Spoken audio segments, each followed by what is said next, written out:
Welcome to HSBC Global Viewpoint, the podcast series that brings together business leaders and industry experts to explore the latest global insights, trends, and opportunities. Make sure you're subscribed to stay up to date with new episodes. Thanks for listening, and now on to today's show.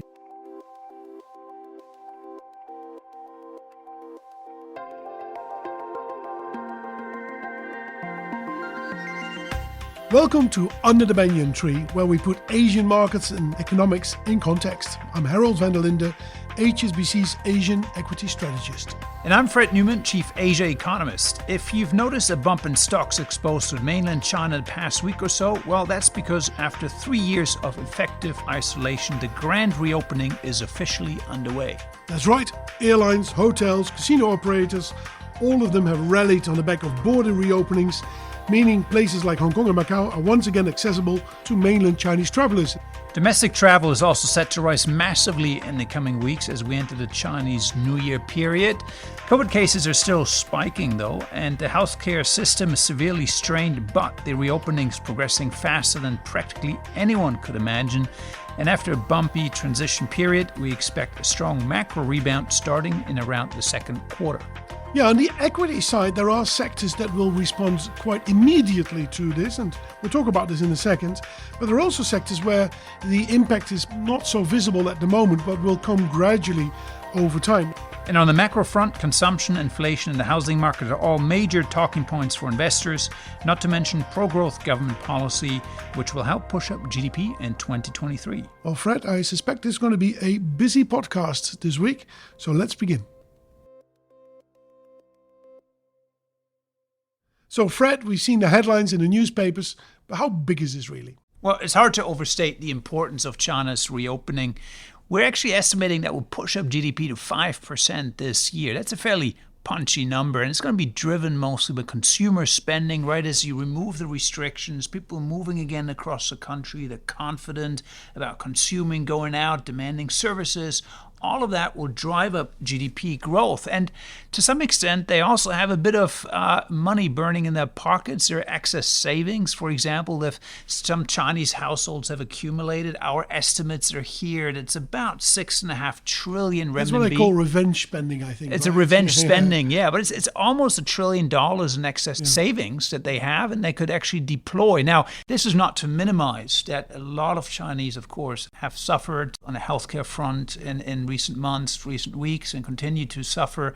And of course, also a lot of hardship in terms of rising unemployment. But as we see in all other economies really in the world, when you do get that relaxation of restrictions, you usually see some pent-up spending coming back. And given China's size, that's going to be quite meaningful. But it's already starting to become a narrative in markets. Have markets already traded on that particular news? Yeah, markets have actually anticipated this to a certain extent. If you look, for example, at some stocks that are directly benefiting from this reopening, so airliners, hotels, Macau gaming, they started to move in late October. And when the announcement that came, whoop, there was another spur. And some of these stocks have doubled, some of them have tripled already. So there's been a big impact already. But I think we're just focusing on the China kind of reopening story here. There's more going on in China, right? There is more, right? So one is the consumer story, the reopening, people traveling again domestically or internationally as well. But there's also a clear shift in government policy. They're now starting to send a message that they want to stabilize the property sector, a massive, massive sector for the Chinese economy, enact pro-growth policies just to spur that recovery along. Because let's face it, China had a bit of a bumpy economic year last year, and now, of course, the priority is delivering growth. And so it's not just about consumer spending coming back, but it's also about the stabilization of the housing sector and perhaps even spilling over into private sector investment, for example, manufacturing companies, the tech space, all likely to benefit from that. Now, those are kind of the broad brush economic factors driving this. You've talked about airlines benefiting, perhaps the travel sector. What are some of the secondary sectors that might benefit from such a Chinese economic recovery? Yeah, so because it's a broad-based recovery, domestic sectors probably going to benefit. But then there are I'd say, secondary and maybe tertiary effects, derivatives, I would almost say, from all of this. If you go to Thailand and people go spend their money, they're going to go into the malls, or they go in Vietnam and they sit on the beach, they're going to stay in hotels and they're going to spend money in the malls there. A lot of Chinese in the past have traveled to Korea where they went to duty-free stores. So those would be other stocks that will be impacted. And while the earlier stocks that I mentioned, the airliners, the Chinese gaming stocks, Macau, and the hotels, they've already rallied to a large extent. They need to see real proof that the earnings are going up to justify the higher valuations. But I think for some of those names in Thailand, Vietnam, elsewhere in the region, Korea, duty-free stores, the question there is how many people will show up and what is the earnings progression going to be throughout the year? And possibly we could even think about a further kind of derivative, as you term it. Yeah. So if you just mentioned Thailand, for example, in 2019, Chinese tourists spent the equivalent of 3.5% of Thailand's GDP in the country. That's a punchy number. So if that spending comes back, of course, hotels are going to benefit and the airlines maybe, but that puts money into the broader economy. Absolutely. So there's almost a third layer of beneficiaries. And a good example is Thailand here. You have the tourists that arrive, they're going to go to a local pizzeria or local Thai shop where they have dinner, they have lunches, they do some shopping. So these businesses flourish, and it will be the banks, for example, that do businesses with them. The banks that have a lot of small and mid-sized enterprises in their portfolios, that they'll see more loan growth and they get better business as well. So this will filter gradually through Thai, Vietnamese, Korean, and the rest of these economies as well that are really exposed to this. So we mentioned Thailand, but there's of course one economy that really stands out, which is Hong Kong. Now, we still have some restrictions in terms of people coming across the borders in terms of their daily caps, but assuming that disappears, isn't Hong Kong then primed really to benefit quite a bit? Yeah, Hong Kong is the direct beneficiary. Korea benefits. Japan, of course, would benefit, and Thailand and Vietnam. And as you go further away, you end up in, say, places like Malaysia and Indonesia. They will obviously benefit as well. And all these secondary and tertiary layers, you could say, will play out in those regions as well. Which reminds me, I should probably book my holiday sometime soon, because with all this resumption of Chinese travel, it might be hard to find a flight. A flight. Well, to be honest, I've over the weekend been trying to book some flights to Jakarta, where part of my family isn't. Prices are still extremely high, as you're very much aware of. And on that note, we're going to take a quick break and afterwards talk about the global impact of China opening and China's policies on the rest of the world.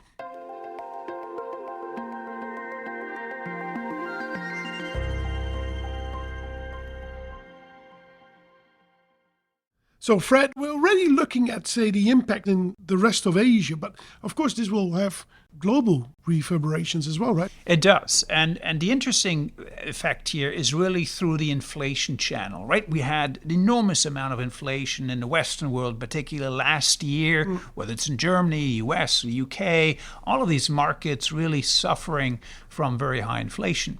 Now, the good news last year, from an inflation perspective, was that China's economy was slowing, therefore capping global price pressures. This year, though, central banks in the West are hoping that they get a deceleration in inflation just when China is accelerating, and it might actually prevent that disinflation to really come through. And that complicates the job for Western central banks, because they might want to become more accommodative. Because if China is really driving up commodity prices, driving up inflation pressures, it makes it much harder for other central banks then to become more accommodative. So China's reopening, in many ways, good news for Asian economies, delivering growth, but could also complicate sort of that inflation fighting approach by Western central banks, and that could lead to quite a bit of volatility. It looks like we're peeling an onion here, right? There are different layers of impact, and that's maybe then the fourth layer, you could say. So inflation could move, say, from Europe and the US from last year towards Asia. And that will have an impact on interest rates, and that again will have an impact, of course, on equity markets as well. I'm thinking in particular about one group of assets, the commodity sector. They will be impacted as well. Demand for commodities will go down if the US is slowing, but go up if China is recovering. So that's going to be a kind of a complex story as well throughout the year. Very complex, and it depends on the commodities we're really talking about. So when it comes to crude oil, for example, China accounts for 20% of global demand, but there are other commodities where China accounts for more than 50% of global demand. If you take nickel, for example, or iron ore, China is a big, big consumer of that. So some commodities may benefit from China's reopening and others less so. So it's a much more nuanced story. But generally speaking, given China's size, overall, the recovery in China should benefit commodities, broadly speaking. Yeah, and this is then how it will impact equities to a certain extent as well. Growth is recovering. That's positive for the equity story. But if we see signs that inflation is going to be stickier because of all of this and that bond yields do not decline, with lower bond yields is a positive for equity. So if that is not going to happen as quickly, that's a risk factor for the Asian equity universe in that sense, yes. Now, we talked a lot about commodities. We talked about tourism. One area we haven't talked that much about, it's Northeast Asia, sort of the tech trade complex. From an equity perspective, how do you think about a tech cycle? Does the reopening story carry through into those markets as well that are very tech dependent? Or is that really mostly a consumer tourism story that you're looking at in Asia? Well, the tourism story is a factor in Korea because there you have large hypermarkets that are listed on the stock exchange. But these markets, Korea and Japan to a lesser extent, they have a lot of exposure to global demand. And China is just part of that. So if Europe and the US are demanding less, it will be difficult for China to really to offset that. So the demand outlook in those sectors will remain quite difficult. What we're looking at in that part of the world is really at sectors where supply is shrinking as well. That can offset that because there's certain sectors where they're cutting investments.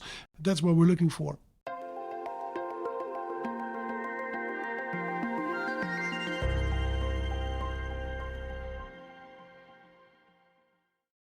So, Herald, we're coming towards the end of our podcast, and we haven't done joint podcasts for a while. There was a stretch there in 2022 where we're flying solo for a while. That's right. I dropped the ball on this particular podcast. So I had a bit of a medical issue, literally a pain in the neck, I would say. And that made the last months of 2022 a bit of a painful affair for myself, but I feel much better now. And things have, thanks to modern medicine, improved significantly. And so it is a little bit with Asian equities. They struggled in the last quarter of last year, but it seems that the sentiment has improved on that front quite considerably as well. Well, Herald, it's great to have you back, and you look like you're in rude health again. So we're really thankful that you've come through this very difficult time, and you're back on your feet and doing well. Yeah, thanks a lot. But Fred, our listeners can't see you sitting here in this room, but you have had a little bit of sleepless nights quite recently yourself, I believe. I have, yes, because my wife and I welcomed the little baby boy over Christmas into our family, and Fantastic. so in the Neumann household, we were battling diapers and bottles for the last couple of weeks, and that, as any young parent will know, does take a little bit of your nights away. But it's a joy, and I will subscribe him to this podcast as soon as he'll be eligible to join. So for both of us, 2023 will be a new year, a new start, and a whole new adventure, I would hope. It will be. And that's it for another week, folks. Always a pleasure to have you with us here under the Banyan Tree. We'll be back again next week, putting Asian markets and economics in context. Till then, take care and all the best.